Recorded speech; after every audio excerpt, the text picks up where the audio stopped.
Well, one of Brian De Palma's last films that he's directed so far was 2012's Passion, starring Rachel McAdams as Christine, who's a, I guess I would say, supervisor of this advertising agency in Germany. And Numi Rapace, who you might know as the original girl with the dragon tattoo, she plays Isabel, who works just under Christine. And then there's an actress named Carlene Herfurth who plays Danny, who is Numi's assistant. So that's basically the hierarchy: Christine, Rachel McAdams; Isabel, Numi Rapace; and Danny, Carlene Herfurth. And just so happens they all three have different color hair. So one's blonde, brunette, and redhead. So anyway, terrific actresses, absolutely. And this is one of the long line of Brian De Palma films that feature female leads. It's also a long line of Brian De Palma films that happen to be, I guess you'd call them erotic thrillers. And it's also a movie of two halves, but I'll get to that in a second. It's like I say, it's set in an advertising agency, and there's a lot of kind of an interesting relationship dynamic with all these characters. Um, there's backstabbing, as you might expect in the corporate world. There's, people pretending to be nice to each other. And there's a kind of a, do these people hate each other or do they secretly love each other kind of situation going on? I mean, and this is Brian De Palma, so you can't put it past him that these relationships might have sort of sexual undertones to them where they might seem to hate each other, but maybe they actually are turned on by each other. Anyway, I'm not reaching here. If you watch the film, you'll see that there's something to that. In fact, there's a one character who absolutely, loves or is in love with one of the other characters. But anyway, it's all, I guess, part of the fun. But in the meantime, as I say, it's a tale of two halves. The first half of this film, there's a lot of awkwardness, sort of an awkward pace to the film. The relationships are uncomfortable. Um, it's got kind of a chilly feel to it. Even the colors, right? They're black and white, and there's very little by way of vibrant colors. There's an occasional splash of red here and there,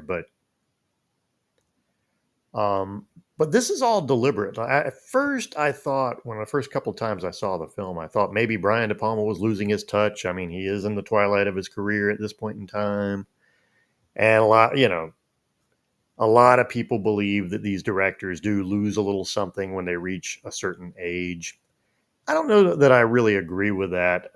They change. This is all art, and their art reflects the changes that they go through as human beings. So I don't see them as losing anything. I just see this is who they are now.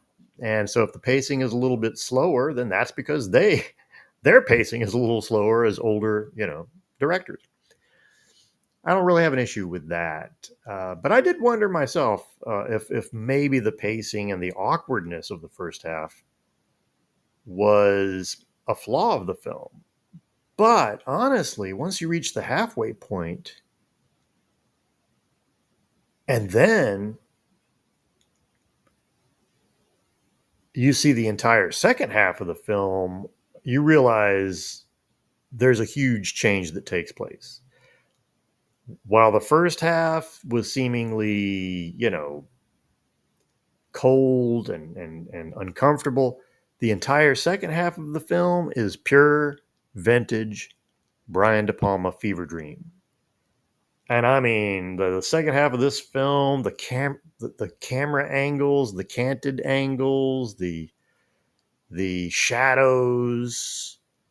There's you question reality. Like, is what we're watching out is what we're watching the real deal, or is somebody in the middle of a drug induced dream? What's happening here?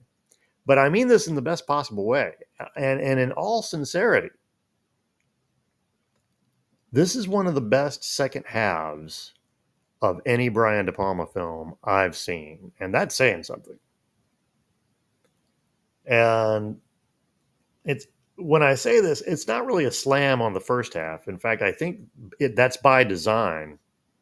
By design, Brian De Palma deliberately made the first half feel awkward, because I think that's the relationships that we're seeing in the film are awkward and cold and chilly at times. And ironically, kind of passionless, even though that's the name of the film. I think it's all look, Brian De Palma does everything for a reason, and I think this was all by design. And it's also a way to really show a dramatic difference in the second half of the film. And it all really begins with and this is the centerpiece of the film, one of the great set pieces from Brian De Palma, and that is when he introduces one of his great split screens. One of the characters goes to a ballet, and then we get the split screen, and we see one half of the screen is a ballet, the other half of the screen is some shenanigans going on with Rachel McAdams' character, Christine. And that's also when the film takes a very serious tone. It goes from, backstabbing and will they or won't they kind of first half, and then it turns way more personal and way more dangerous. And yeah, it really becomes a fun film at that point in time.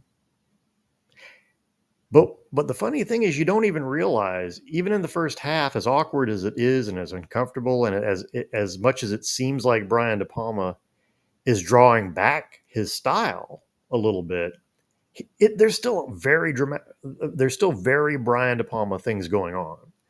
There's a terrific scene where one of the characters, the camera follows her from her office, and she's very distraught, following her from her office down a hallway as she waits for an elevator to go down into the garage. She accidentally spills all her stuff out of her purse, so she has to get the stuff out of the purse. She's crying and distraught, and she has to make it to the elevator. She's in the elevator, and then she comes out of the elevator into the parking garage, and it's all one shot. It's all one shot, even in the elevator. But you don't even realize it because you're invested in Numi and what's going on with her. And it's a terrific performance by her. So all three give good performances. I especially like Numi's, and Carleen Herforth's performances are quite excellent. But anyway, so yeah, this is a sneaky good movie. And even though it's actually a remake of a previous film, there's something very original about it. There's something that feels very unique, like you haven't seen a thriller like this before. And so it's one of those, I'm just going to call it an underrated gem from Brian De Palma. For those who think he's really lost his touch in the 21st century and that all of his movies are bad since 2000 or what have you, I don't think you can be further from the truth. I mean, there's a couple of movies that I didn't love in this era, but even those movies I kind of respect for the most part. This movie is actually a very, very good movie, and so I would certainly recommend this film if you want to see a unique thriller that has, especially if you kind of miss those Brian De Palma stylistic flourishes that you don't see really in movies these days. Yes, I highly recommend Passion.